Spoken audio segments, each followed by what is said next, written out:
अच्छा जी, बहुत से दोस्त अब आप ये सवाल पूछ रहे हैं कि हमारा जब अ, दादा जो है वो वफात पा गया है, वालिद भी वफात पा गया है, लेकिन वालिद दादा के बाद वफात पाया और हमारा विरासती इंतकाल भी हो चुका है, तो क्या हम अपनी जगह बेच सकते हैं?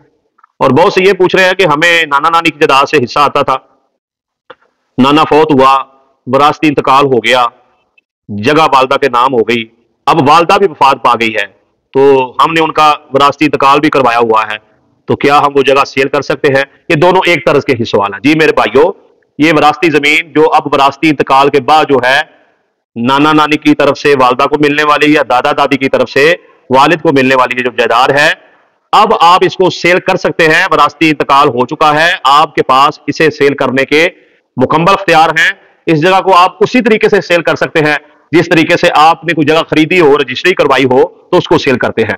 विरासती इंतकाल में की जगह में और जो खरीदी हुई जगह है उसमें सिर्फ यही फर्क होता है कि विरासती इंतकाल जो है वो जो मुतवफ़ी है, फौत होने वाला शख्स है, उसके बच्चों में जो एक प्रोसेस है, उसके बाद उनके नाम अंदराज होता है, इसकी रजिस्ट्री नहीं होती, इसका सिर्फ डायरेक्ट इंतकाल होता है, विरासती इंतकाल। और जो खरीदी हुई जगह है उसमें आप पहले रजिस्ट्री करवाते हैं और फिर इंतकाल करवाते हैं। ज़र रकबा जात का डायरेक्ट इंतकाल भी हो जाता है, लेकिन बेहतर है कि आप पहले रजिस्ट्री करवाएं और बाद में इंतकाल करवाएं। बस यही फर्क है। मालिकी के आपके पास टोटल अख्तियारात हैं, आप जब चाहें जैसे चाहे इस जगह को बेच सकते हैं, गिफ्ट कर सकते हैं, दस्तबरदारी कर सकते हैं और वक्फ कर सकते हैं, सेल कर सकते हैं। टोटल अख्तियारात आपके पास है जी।